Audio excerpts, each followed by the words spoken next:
Teatro y Memoria de Chile es un evento que se está desarrollando a propósito de la celebración de los 50 años de vida del grupo teatral más longevo de nuestro país, el Teatro Ictus. Y tenemos desde mi izquierda a mi derecha, tenemos primero que nada a una actriz estupenda, una señora actriz, la señora María Elena Dubuchel.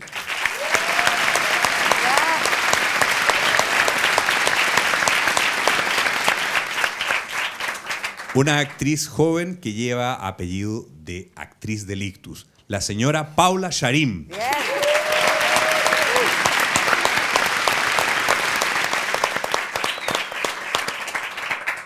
Un señor del teatro chileno, Premio Nacional de Arte, director, creador, maestro de muchas generaciones, el señor Gustavo Meza. Bien.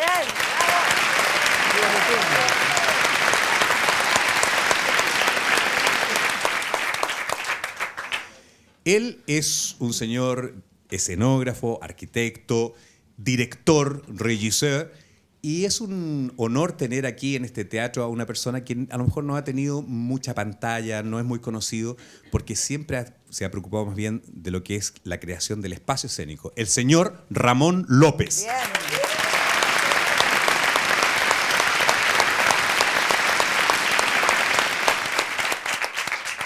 Una actriz bella y audaz, una actriz conocida por todos nosotros, querida por todos nosotros,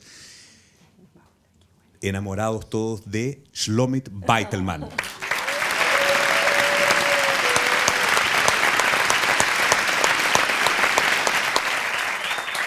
Y por supuesto el dueño de casa, director artístico de este grupo teatral, el señor Nissim Charim.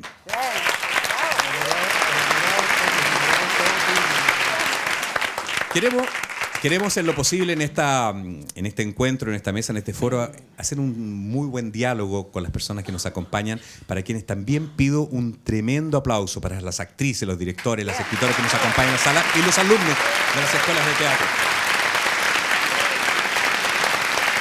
Queremos pedirle a la señora Paula Charim que introduzca este tema, que introduzca este periodo de tiempo que son los últimos 20 años de vida del grupo. Lo primero, quiero decir que la convivencia, como en los matrimonios, la convivencia artística desgasta las relaciones.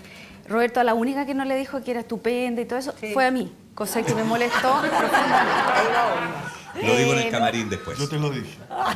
Me lo dijo Gustavo, pero en la Estupendo. Continuidad nosotros hemos sido compañeros y eso es lo que yo creo que vamos a hablar un poco ahora. La entrada, yo creo que tuve una entrada grandiosa a pesar de que fuera un papel súper chiquitito y la verdad que si se daba, se daba y si no, no, en una creación colectiva que se llamó La Noche de los Volantines. Es muy significativa, es la primera obra que se hace en democracia y pienso que marca una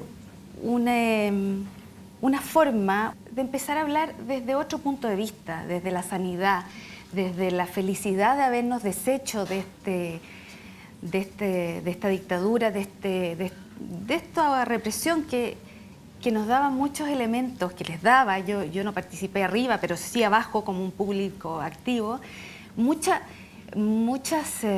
motivaciones, muchas oportunidades, ¿no? Este teatro fue contestatario y había tanto tema, tanta cosa, tanta verdad que decir. Entonces, cuando llega la democracia, creo que nosotros empezamos a reflexionar, pero desde otro sentimiento. Nadie se olvidó. Creo que estaba muy reciente, La Noche de los Volantines, todo lo que había pasado. Sin embargo, el sentimiento es lo que empezó a cambiar y empezó a inundar este teatro. Un sentimiento entre la pérdida, la nostalgia, pero la alegría también. Puedo testimoniar también una de las cosas importantes que creo que modifica o entra a concurrir en este espacio. En esta época empieza, al menos yo llego de grabaciones de televisión, lo que era un martirio, porque la verdad es que yo llegaba a la teleserie tan avergonzada que era algo que a mí siempre me gustó hacer y donde partí también mi carrera. Y la verdad es que acá se convivía, se vivía, se desayunaba, se almorzaba, se trabajaba, se vivía todo el día. Entonces esto de la televisión era una falta de respeto. Y siento que este primer periodo de la democracia, la reubicación, creo que los miembros más antiguos y emblemáticos del Ictus empiezan a tener que convivir y a tolerar para que entren nuevas personas con la televisión, con lo que les gustaba, con lo que no les gustaba de la televisión y con las personas con las que sí querían contar. Ese diría yo que es uno de los puntos que cuenta los comienzos de esta época. Es lo que podría yo, para no dar la lata, después podemos seguir con otros aspectos. Yo quisiera pasarle inmediatamente el micrófono a la platea. Sandra Solimano, ¿en qué te encuentras a ti? ¿En qué pasa contigo cuando se recupera la democracia a partir del año 88, plebiscito? Ubiquémonos en ese tiempo, en ese Chile tan convulsionado, con tanto no alegre. Fue un momento muy especial. Yo estuve fuera de Chile después del golpe. Viví el cierre de la escuela de teatro. Yo me quedé sin escuela. Mi ex marido era profesor de la escuela y nos fuimos a Ecuador. Entonces volvimos a Chile en el año 80, en plena dictadura, momentos muy duros. Hacer teatro era dificilísimo, por lo tanto, toda esa década, o sea, todos esos 8 años que quedaron hasta el 88, fueron años de organización, de lucha, de cacerolazo, de salir a la calle, estuvimos presos los actores cuando lamentablemente murieron Parada, Natino y Guerrero. Y realmente fueron momentos muy duros y momentos de mucha valentía. Nosotros arriesgamos bastante. Y creo que el momento del arcoíris, de la alegría ya viene, es uno de los momentos que yo recuerdo más esperanzadores para mí y para este país. Volver a la democracia era como un sueño. Entonces había mucha adrenalina, mucha esperanza de este país nuevo que íbamos a inventar, que íbamos a empezar. Entonces lo recuerdo con mucha nostalgia, con mucha alegría. Había una energía en el aire, había una creatividad maravillosa. Entonces, para mí fue un momento muy especial. Yo estaba en la televisión en ese momento, entonces era como dice un poco la Paula, era como una doble militancia. Estar en la televisión era difícil, tú no podías hablar mucho, no podías decir, había mucha censura, y por otro lado estábamos viviendo esta especie de segunda revolución porque venía la democracia. Eso es lo que a mí me queda de recuerdo.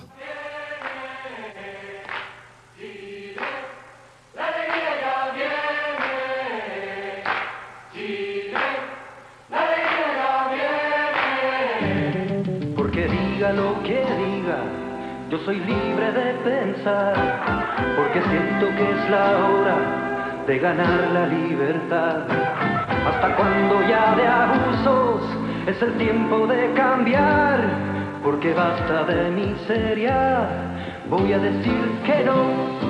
Porque nace el arco iris después de la tempestad, porque quiero que florezcan mil maneras de pensar, porque sin la dictadura la alegría va a llegar, porque pienso en el futuro, voy a decir que no. Vamos a decir que no, oh, con la fuerza de mi voz. Vamos a decir que no, oh, yo lo canto sin temor. Vamos a decir que no, oh, todos juntos a triunfar. Vamos a decir que no, por la vida y por la paz.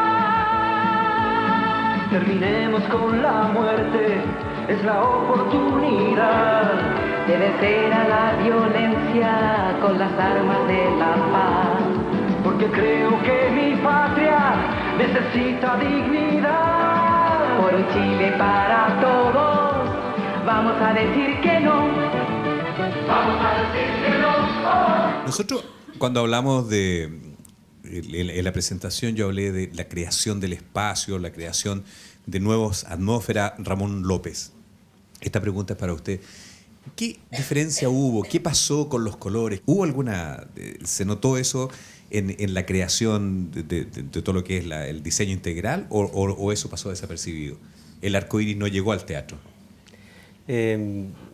Sí, yo creo que sí, pero yo creo que en ese momento habían otras prioridades. Era una situación de sobrevivencia y en las situaciones esenciales, como en la vida, en la existencia, en la naturaleza, y en el teatro, por lo tanto, también pienso que se basaba fundamentalmente en los contenidos, en los conceptos, en la ideología de lo que se ponía en escena. Era un teatro altamente económico y había que prescindir de ciertos elementos escénicos también por austeridad y pobreza, ¿no? Porque los teatros siempre hemos sido bastante pobres, independientemente que ahora haya más recursos, pero siempre el tema de las inversiones en tecnología, en la construcción de espacios, ha sido un poquito relegada. Ahora quizás está habiendo una especie de más luz, pero nosotros vemos que esta sala, ¿cuántos años tiene? Y digamos, estructuralmente no ha sufrido cambio.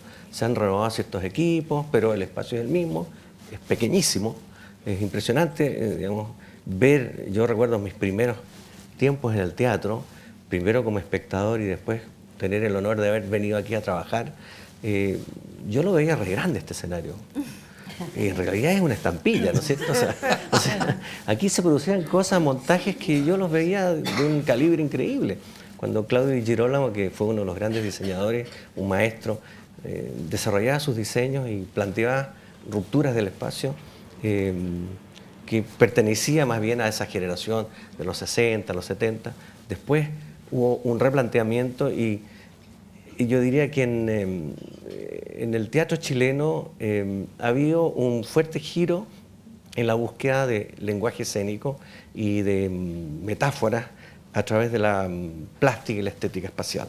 Y quizás en esa época, yo diría en los 80 y tantos, empezó a entrar una generación de diseñadores o personas que trabajaban en plástica o externos al teatro, que también empezaron a hacer propuestas como colaboración a equipos multidisciplinarios que se estaban conformando en la escena chilena. No era necesariamente tener una formación teatral escénica para poder plantear propuestas visuales. Habían pintores, habían arquitectos, habían diseñadores de otra índole que se han sumado y tenemos grandes ejemplos.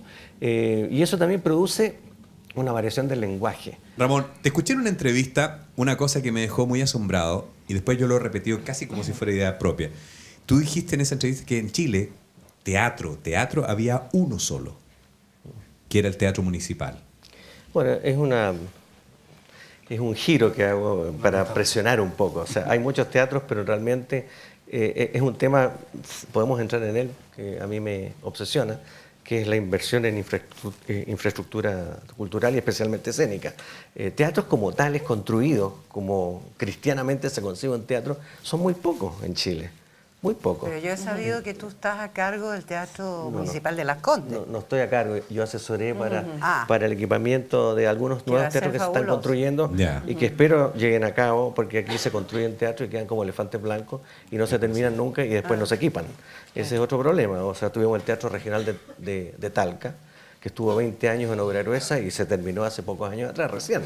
Pero después de 20 años estar parado. Lo mismo pasó en Antofagasta y, bueno, las políticas del Consejo Nacional de la Cultura están destinadas en este momento no solamente a construir teatros, sino que también equiparlos. Y eso significa preparar gente. Claro. Porque tener equipamiento significa también tener gente responsable que entienda y que los maneje para que las cosas funcionen y duren 20, 30 años. Pero bueno,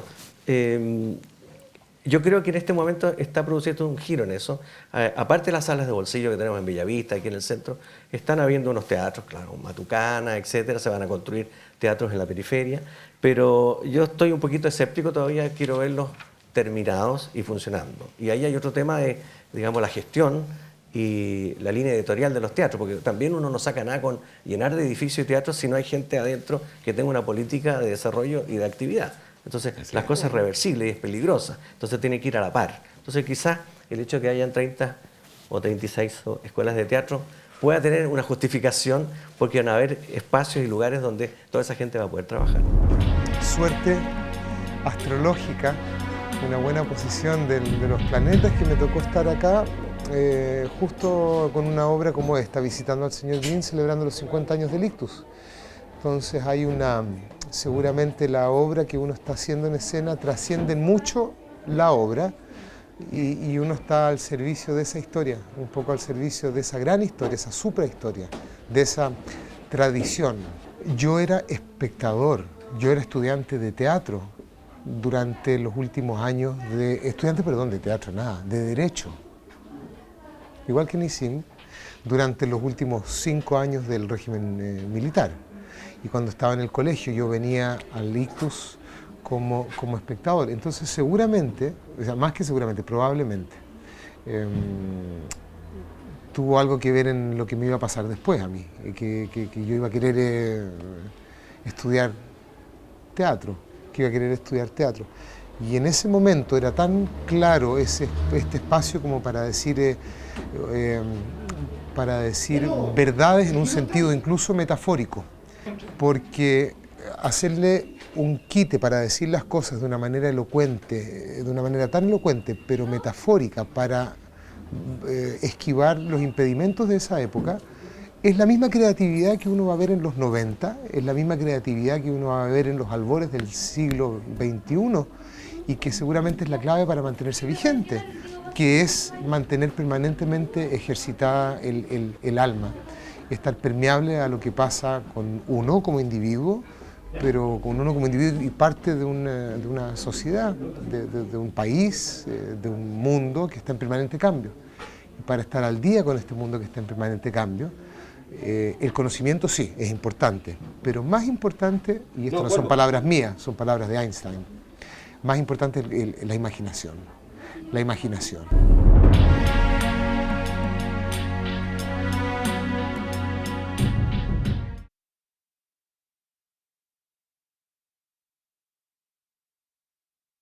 El acercamiento al ictus empezó desde que yo era bastante niña, porque mi madre, Isidora Portales, fue la productora del ictus durante mucho tiempo.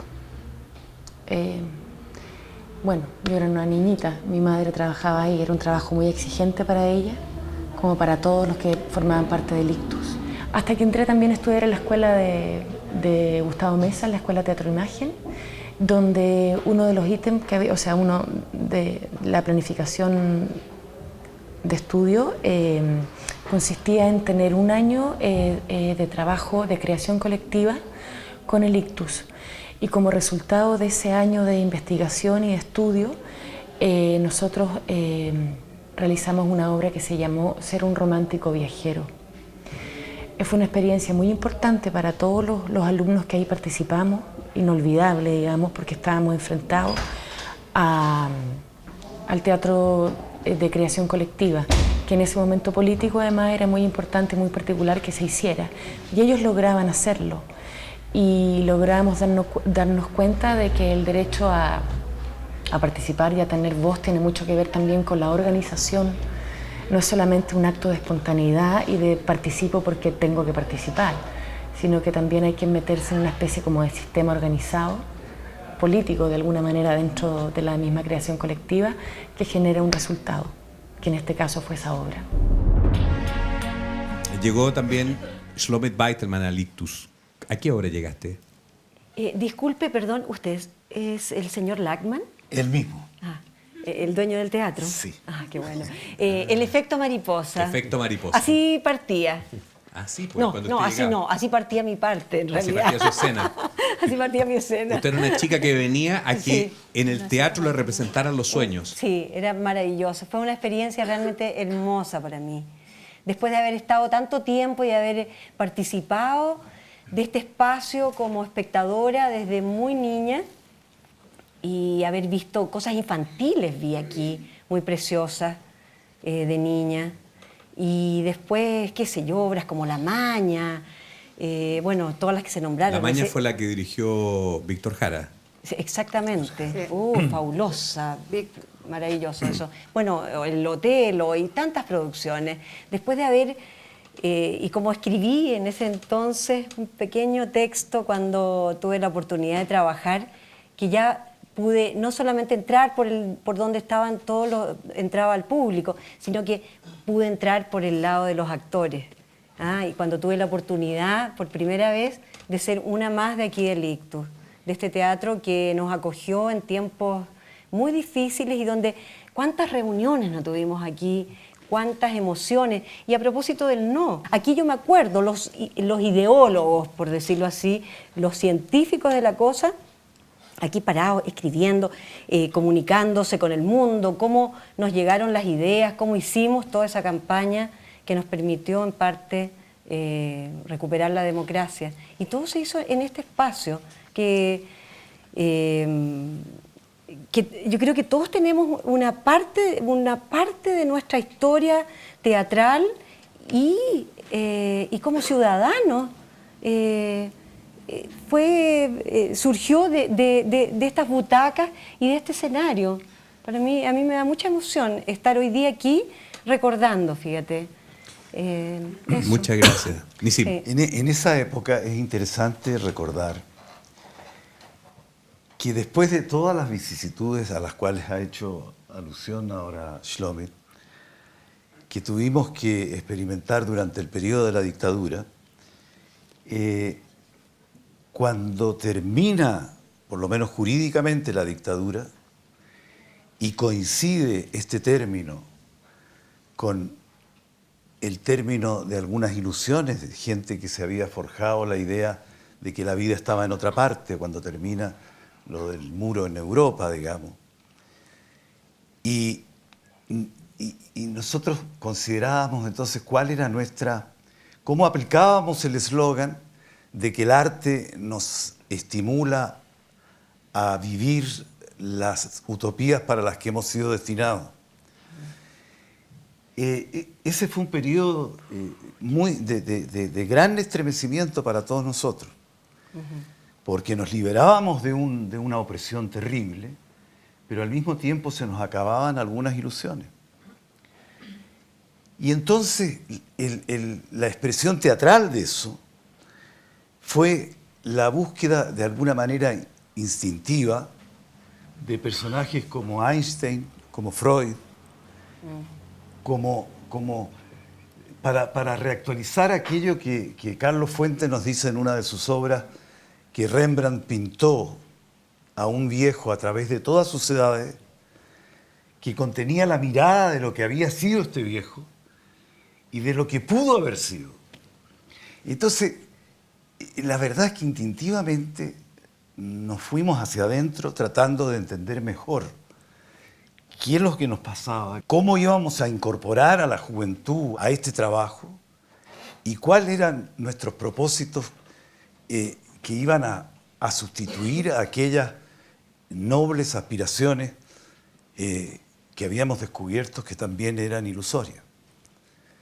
Entonces, fue este periodo que hemos llamado de la reubicación del Ictus, y que dura hasta ahora, naturalmente dura hasta ahora, es un periodo de gran convulsión, de gran estremecimiento, de grandes vacilaciones y de una hermosa convicción de que el asunto no debe dejarse de lado.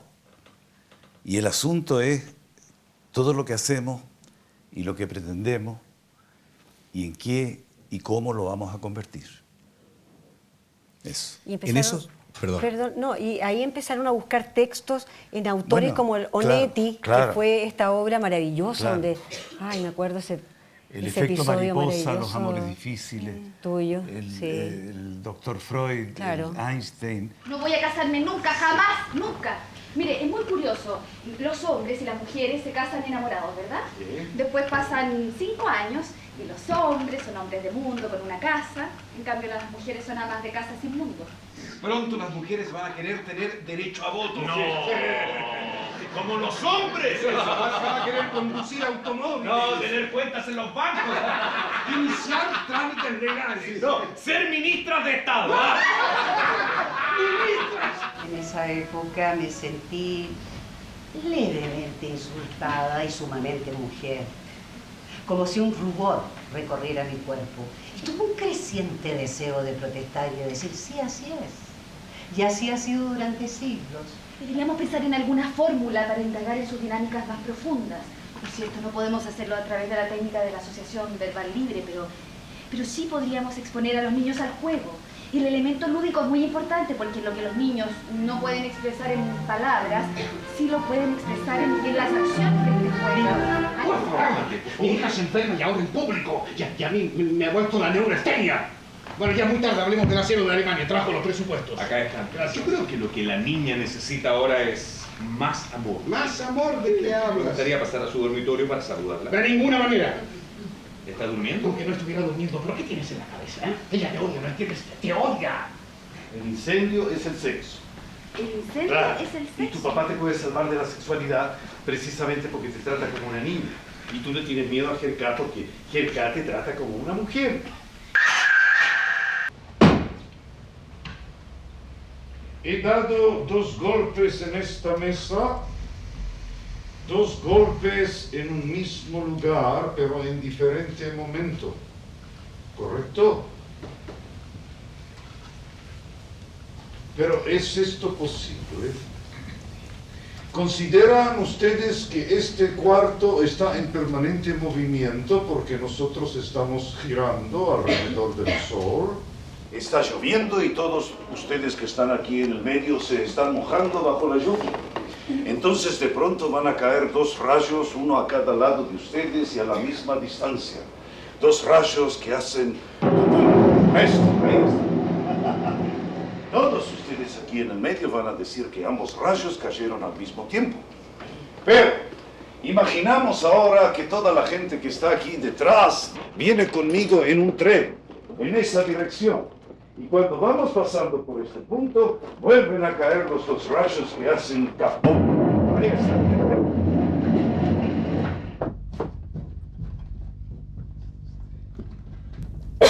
Por supuesto que me tiene prohibido fumar. El doctor me prohibió comprar tabaco, pero no me prohibió robármelo. Prohibido suicidarse. Prohibido suicidarse en democracia. Que fue quizá fue lo primero que hicimos. Claro. Y que fue una expresión muy concreta de eso que traté de decir recién, ¿no? Sí. De este hombrecito que recorría todas las etapas de su vida y que quería tirarse de un tablón para abajo de un edificio, pero que él exigía que alguien le cantara la Internacional antes de tirarse para abajo. Y la verdad es que era una comedia dramática estupenda y que mis compañeros la hacían muy bien. Gustavo, por esos años usted vuelve al Ictus, porque usted ha sido un director que ha pasado permanentemente por el Ictus, va, vuelve, y volvió con un proyecto muy entretenido, que era una obra de Jorge Díaz, ¿no? Primero vino este domingo. Sí, me llaman primero a este domingo. Eso de José Donoso. De Pepe Donoso. En el caso al revés del resto de la gente, yo ya había pasado este impacto de no tener a Pinochet, ¿no? Lo había pasado con el Teatro Imagen, con las cartas de Jenny. Y ya había sentido ese goce de no tener a ese desgraciado encima y tener que estarle dedicando las funciones que nos había obligado a dedicarnos a él. Entonces, librarse de eso y poder empezar a pensar en otras cosas, poder pensar en las cuestiones más eternas del ser humano siempre, en el amor, en las relaciones de las personas, en qué es lo que pasa con la gente cuando se muere, una serie de cosas que uno las había amañado, ¿no? Así que, y además una gira internacional muy larga. Y llego al Ictus también con muchas ganas por el trabajo con Pepe, a quien yo le tengo mucho cariño y que siempre había querido trabajar con él. Otra obra, pero no esa. Y encontrarme también con el equipo que estaba en su plenitud, ¿no? Que estaba, de que no estaba la Delfina, la Elsa estaba, y estaba Gonzalo y tú, que empezaban como las nuevas generaciones, no estaba Gonzalo Mesa y la Paula Sharim. Ahora, con respecto a ese trabajo que fue muy bueno, me pasaba lo que, tengo que decirlo, generalmente con el ictus, que yo encontraba que estaba mucho tiempo sentado. Eso mucho en conversación. Yo pensaba que eso podía sobrepasarse, ¿no? Yo me acordaba de una actriz venezolana que cuando le hablaban de Stanislavski decía no, Stanislavski no, Tablovsky decía, ¿no? O sea, sobre, arriba, en las tablas. Siempre estaba pidiendo más Tablovsky, más Tablovsky, más Tablovsky todo el tiempo. Pero finalmente el resultado fue fantástico. Nos fuimos a Europa contigo. Fuimos todos. En el Odeón. Era un manso. Claro. Eso más que un grupo de teatro era una especie de embajada cultural que ustedes llevaron. Trabajamos en el Odeón de París, nada menos. Además. Los maquinistas estaban con la boca así porque el escenógrafo les hablaba en francés a los maquinistas, ¿no? No sé si está Luciano Morales, pero el trabajo que hicieron con las máquinas, que eran unas cosas que nosotros decíamos, ¿y cuándo vamos a actuar? Porque apareció, ¿te acuerdas que el vestuario lo hizo Marco Correa, que era un vestuario maravilloso? Y unas máquinas que Gustavo de repente dijo, aquí va a haber una máquina de viento. ¿Y de qué es eso? Y ocuparon gran espacio también. Y me acuerdo que Luciano se ponía allá, Luciano Morales, y de repente se armaba, la obra creo que empezaba, la obra Pablo Neruda viene volando. Ahora, a los chilenos no les gustó tanto como a los franceses. A los franceses la encontraban extraordinaria, esto que sonaba el viento, el mar, no sé qué, Pablo Neruda. Pero no aquí... entendían nada, pues. No entendían nada. No entendían, sí, estábamos con Que traducción. tenía una broma.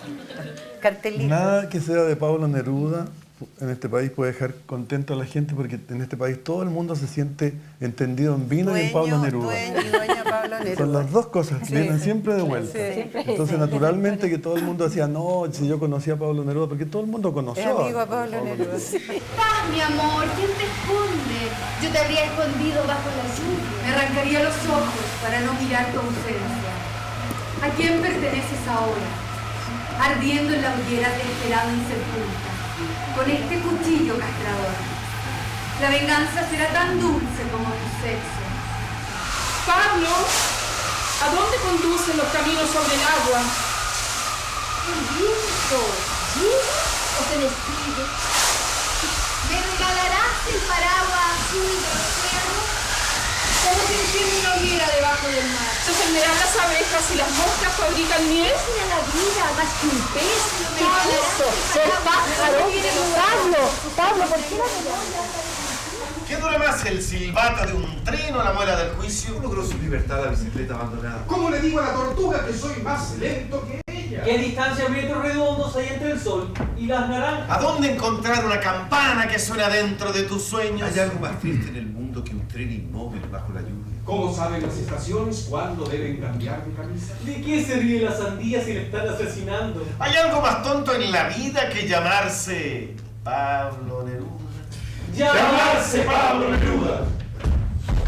Pablo, nuestros amigos los tipógrafos han impreso la primera edición española de Residencia en la Tierra. Los mismos versos que envía cualquiera, yo he recibido en una botella de agua. En esa época también se abrieron nuevos espacios. Estábamos hablando de los grupos de teatro, la gente. Se formaron nuevas compañías y hay una actriz que instaló en esos tiempos ya más próximos, instaló un nuevo teatro. ¿Cómo fue esta experiencia de pasar de ser una actriz, directora, de repente a ser empresaria, propietaria de un nuevo espacio? Bueno, yo he pasado mi infancia prácticamente en teatros porque mi padre era actor. Mi mamá hasta que se casó era cantante, después mi papá le dijo que no abriera más la boca y que se dedicara a cuidar a los niños. Y siempre tuve en la mente que el mejor espacio para hacer algo es el que tiene uno, aunque sea muy pequeño y estampilla, como dice aquí don Ramón, porque creo que de repente uno tiene una obra y no hay lugar para hacerla. Son pocos los espacios que además tienen fácil acceso para el público. Hay algunas salas que quedan lejos y en realidad cuando yo hice este empeño hace 7 años, nunca pensé que iba a ser un teatro tan grande como el Teatro Alcalá. Yo quería una salita igual al Ictus porque era como mi fijación. Y encontré esa casa en la esquina Purísima y la verdad encontré la casa, pero no tenía dinero. Pero yo cuando la vi el espacio que había, una casa del 1907, de la cual respeté, por supuesto, todos los muros exteriores. Yo dije, aunque me venda yo misma, esto lo tengo. ¿Y te has vendido? Varias veces. Lo que pasa es que ya en este minuto estoy en combo 3, entonces cada vez me es más difícil venderme. Tengo todo vendido y lo que no lo tengo vendido es apalabrado. Pero cada vez más barato. Y bueno, si hay alguien que quiere ofrecer algo más. La verdad que no tuve ayuda de nadie. Mi teatro lo hice con mi propio bolsillo y mucha deuda. Debo decir que todavía Teatro Alcalá Rosita Nicolé no es verdad, es Teatro Alcalá Banco Edwards. Algún día la deuda será pagada y entonces podría hacer lo que me dé la gana. Hasta este minuto hago las cosas que me den más dinero. por lo menos que venga gente. A ver, hay una cosa que creo que estamos mal los actores y la gente de teatro. No nos reunimos nunca. No vamos a pedir nada en conjunto. No hacemos nada el uno por el otro. Es una cosa que queremos hacer todos solos, no sé si por miedo, si por qué o que no estamos acostumbrados. Creo que todos los grupos teatrales y toda la gente que hace teatro debería tener una reunión por lo menos una vez al mes y ver cómo podemos implementar nuestra publicidad, nuestros criterios teatrales. Vamos a tomar la idea como una cosa muy buena y vamos a dejar el desafío pendiente. ¿Cómo no? Por favor. No, solo acotar respecto a lo que dice Rosita, Sí. que hace muchos años Inisim y creo que también Gustavo son testigos, que existía una entidad que se llamaba ITI, el INTI, de teatro, era Instituto Nacional de Teatro Independiente. Y se podían lograr cosas, se podía trabajar. Y eso se acabó. Queremos recordar algunas historias ya contadas. Y queremos hacerlo porque creemos que estas historias nos involucran profundamente. A nosotros y probablemente a muchos de ustedes también. Hay otro hombre. ¿Qué? ¿Me vas a hablar de otro hombre? Te voy a hablar de Esbiau. Esbiau es el pueblo donde yo nací. Y con voz suave y ronca, como si acabara de llorar, me contó. Esbiau es Narvelkisten. En Esbiau se pueden dejar las bicicletas en la calle o los negocios abiertos cuando uno va a la iglesia o a cualquier parte, porque en Dinamarca no hay ladrones. ¡No sea rencoroso!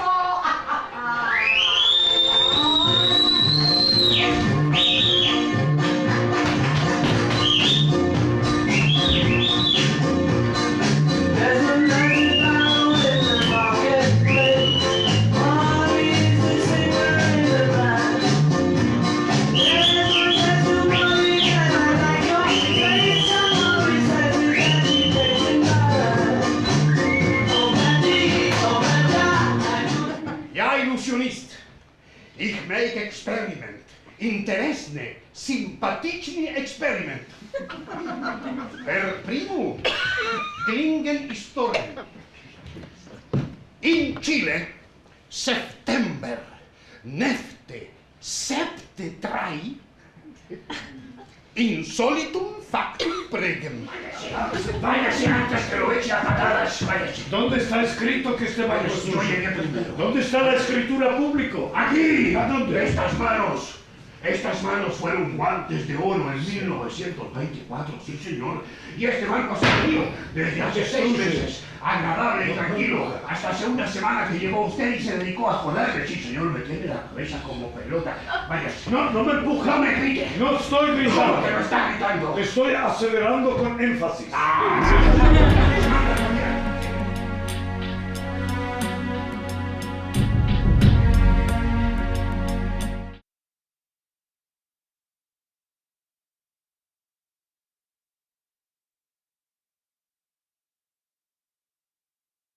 Bueno, yo llegué al Teatro Ictus por la Delfina Guzmán. Coincidimos en una película que dirigía Tatiana Gaviola, que se llamaba Ángeles, en que la Delfina tenía una participación global dentro del proyecto. Y trabajamos ahí, conocí yo laboralmente o profesionalmente a la Delfina. Después ella me invitó a participar del proyecto Ictus, que era la obra de Diálogos de Fin de Siglo. Y yo creo que de alguna forma en la búsqueda del lenguaje, el Ictus también en ese momento estaba en una nueva búsqueda del lenguaje. No solamente plástico, sino también retórico. Ya como que se habían ganado muchos espacios de libertad también dentro del teatro también. Para mí entrar al Ictus fue, claro, una puerta importante que además significó después el salto a la televisión también. Yo quiero también escuchar en esta vuelta a la señora Liliana Ross, que ha hecho una compañía, que estrenó en esta sala una obra muy bonita no hace mucho tiempo. Con Rosita, precisamente. Con Rosita, precisamente. Bueno, yo quiero hablar del ictus, porque a eso es lo que creo que con todo el corazón hemos venido todos. Los que hemos hecho compañía sabemos lo difícil que es, porque el factor humano no es fácil. Somos actores, somos emocionalmente volubles, frágiles, un poco niños, un poco pasionales. Y yo felicito al grupo Ictus, que se ha mantenido 50 años y han vivido cosas fuertes, han vivido en plena función la pérdida de don Roberto Parada, un gran actor de nuestro país, la pérdida del hijo y lo que eso le ocasionó a Roberto. Y creo que ellos tienen una cosa como grupo que sigue estando y que yo felicito y que quiero un poco entusiasmar a los jóvenes. Yo adoro a los jóvenes. Creo que los jóvenes están haciendo un aporte grande al teatro actual, que tienen creatividad y que nosotros también nos tenemos que nutrir de ellos. Yo veo la mayoría de obras que puedo ver. El Ictus tiene una cosa que no es fácil encontrar: compromiso y constancia en el compromiso.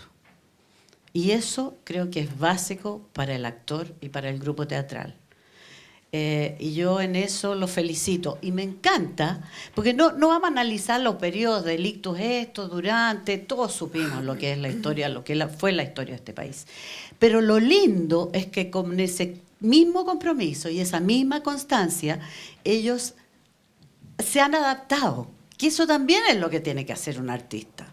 Adaptarse, creando y aportando y diciendo lo que quiere decir para conseguir que el público también participe. Porque nosotros no estamos solos ahí parados. Están los de acá también. Y creo que este grupo, y te felicito, Nisim, a ustedes, los actores que participan, a todos los que hemos trabajado en esta sala, en que todos nos sentimos partícipes y por eso esto ha convocado a tanta gente. Y por otra parte, a los jóvenes les digo que se comprometan, porque eso es lo básico, y que ese compromiso sea consecuente. El éxito es una cosa muy volátil. No estamos en esto para tener éxito, estamos en esto porque lo amamos, porque es parte de nuestra vida. Como dijo Ben Kingsley, ese actor maravilloso que hizo Gandhi, cuando le preguntaron, ¿y usted por qué tenía que ser actor? ¿Por qué quería ser actor? Y él dijo, yo no quería ser actor. Yo tenía que ser actor. No me quedaba otra. Nosotros no hemos elegido, hemos sido elegidos.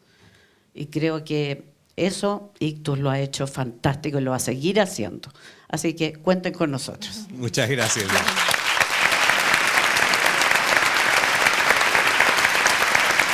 Nos quedan unos pocos minutos para cerrar esto y yo quisiera dejárselos a Nisim para que redondee esto, a no ser que alguien quiera decir algo. Por favor. Usted, señora María Elena, por favor. No, yo no. Yo creo que tú tienes que decir algo, porque has estado muy distanciado, haciendo estupendo tu trabajo, pero tú eres Ictus. Sí, señora, yo Entonces, soy... 2 minutos. Tiene razón. Sí, 2 minutos. No, yo creo que yo ya dije lo que tenía que decir. Yo creo que es muy importante para un país que necesita identidad, que necesita sentirse algo, tener tarjeta de visita, valorar a sus artistas, conocer a sus creadores, reconocerlos y, de alguna manera, sentirse orgulloso de lo que uno es, de quién es, porque de lo contrario siempre vamos a estar mirando para afuera, siempre vamos a estar encontrando el jardín ajeno más verde que el nuestro, y yo creo que tenemos en este minuto la posibilidad, con la bendita proliferación de las escuelas, que yo encuentro que es una maravilla, a otros pensarán lo contrario, con la gente joven que viene, encuentro que el teatro es una cosa perfectamente inútil para el sistema de libre mercado. Por lo tanto, gracias a Dios, no lo han podido empaquetar, no lo han podido vender, no se lo han podido apropiar, y gracias a Dios vienen los niños, los jóvenes que creen y crean esta relación. El teatro es un encuentro de presencia, se necesitan mínimo dos, es como el teatro de hacer el amor. Y creo firmemente que el ictus, de alguna manera, ha sido un acto de amor permanente con este país, con su gente. Eso. Quizá a título...